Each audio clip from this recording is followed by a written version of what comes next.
Jojua PJJ Sektor 1. Jemaat yang terkasih dalam Kristus Yesus, kita bertemu kembali dalam PJJ online malam hari ini. Dan hari ini kita berbicara mengenai salah satu surat Rasul Paulus kepada jemaat di Roma, Roma 8 ayat 9 sampai 11 dengan tema Geluh Simbaru Ibas Kristus. Jemaat Tuhan yang terkasih, menarik pembacaan kita pada 3 ayat yang menjadi perenungan kita pada hari ini karena Rasul Paulus secara sengaja memperlihatkan dua perbedaan hidup yang dilandaskan pada satu sisi pada roh, sisi yang lain pada daging. Dan Rasul Paulus berbicara tentang hidup oleh roh, dan jikalau hidup oleh roh, maka hidup itu dikuasai dan dipenuhi oleh roh Allah. Dan kemudian bagi setiap orang yang hidup di dalam roh Allah itu, dia ternyata memikirkan kehidupan dan mendapat damai sejahtera. Itu yang diperlihatkan oleh Rasul Paulus dalam pembacaan kita. Namun jikalau ada orang yang hidup menurut daging atau hidup di dalam daging, justru dia mengikuti keinginan dan semua apa yang diharapkan oleh daging semata. Artinya manusia hidup berdasarkan keinginannya, manusia hidup berdasarkan pikirannya, dan manusia tidak hidup berdasarkan apa yang diharapkan oleh Allah. Saya melihat sebuah perbandingan bahasa yang cukup menarik kalau kita membaca versi Karo dan versi Indonesia, ketika kita melihat hidup oleh roh itu, atau hidup di dalam roh itu memperlihatkan bahwa kita hidup di dalam sura-sura di bata. Versi itu dipakai.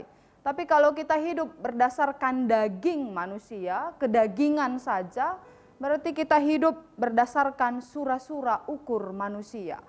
Rasul Paulus membedakan keduanya itu bahwa ketika kita hidup berdasarkan roh dan hidup di dalam roh, berarti kita hidup sepenuhnya dikuasai oleh Allah.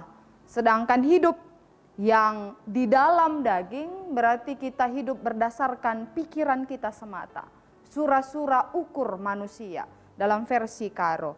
Oleh karena itu dalam 3 ayat yang menjadi pembacaan kita di PJJ hari ini, Rasul Paulus sedang menekankan jemaat di Roma bahwa mereka tidak hidup di dalam daging, tetapi mereka hidup di dalam roh. Karena ketika mereka hidup di dalam roh, roh itu menguasai mereka dan membuat hati mereka itu selalu terpaut kepada Allah. Tidak lagi mengikuti keinginan daging semata, tapi justru mereka mengikuti apa yang dikehendaki oleh Allah. Dan ketika Kristus itu ada di dalam kita, tubuh kita yang fana ini memang akan mati katanya pada ayat yang ke-10. Tapi tubuh yang fana itu akan dihidupkan kembali oleh roh Allah. Jadi teks ini berbicara tentang sebuah keberadaan manusia yang sesungguhnya fana, terbatas. Tapi justru jika ada roh Allah di sana, kehidupan kita yang fana, tubuh kita yang fana ini akan kelak dihidupkan kembali oleh roh Allah yang juga membangkitkan dan menghidupkan putranya Yesus Kristus itu. Teks ini dibawa bagi kita untuk menghayati Minggu Passion yang terakhir, untuk memasuki masa-masa yang memasuki masa Paskah itu, karena kita diajak untuk melihat bagaimana Kamis Sibadia, Jumat Simbelin, Sabtu Pengharapan, dan Paskah itu menjadi sebuah rangkaian dalam iman kita, bahwa ada begitu banyak penderitaan yang dialami oleh Kristus, dan sekaligus juga dia mengorbankan hidupnya, sekaligus juga melihat betapa kesunyian itu terjadi, dan sekaligus juga melihat kebangkitan oleh Allah.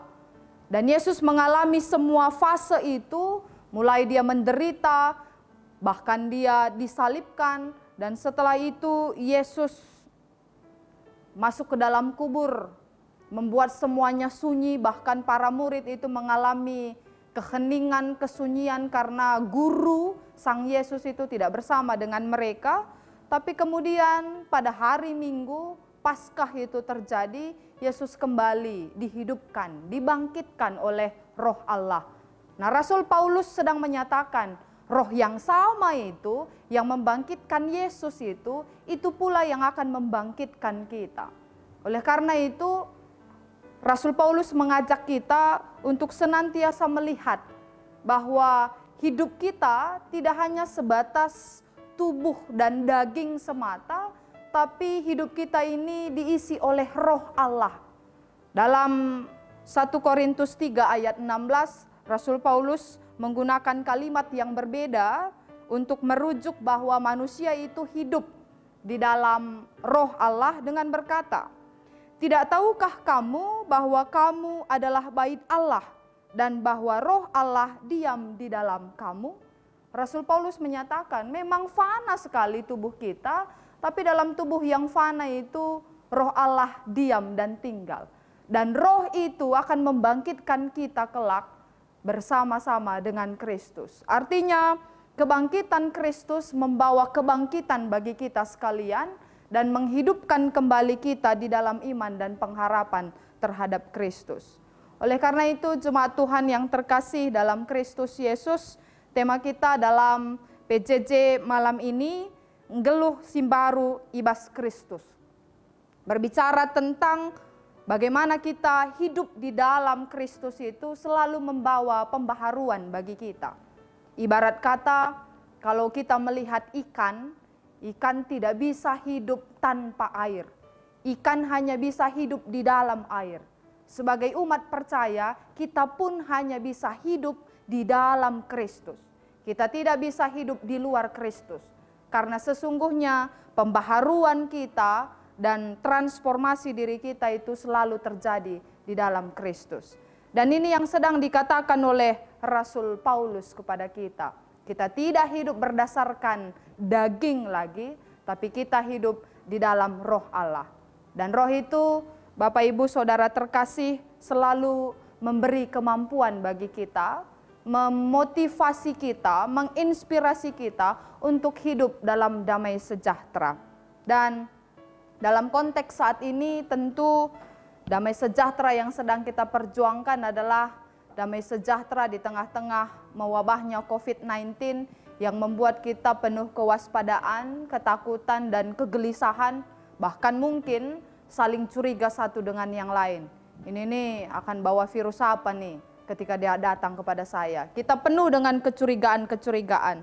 Tapi justru dalam tantangan yang sedemikian rupa kita diajak untuk hidup secara baru di dalam Kristus. Karena Kristuslah yang meneguhkan kita dalam proses saat ini. Dan saya melihat bahwa tantangan kita semakin besar karena Paskah sekalipun kita tidak bisa merayakannya sebagaimana biasanya.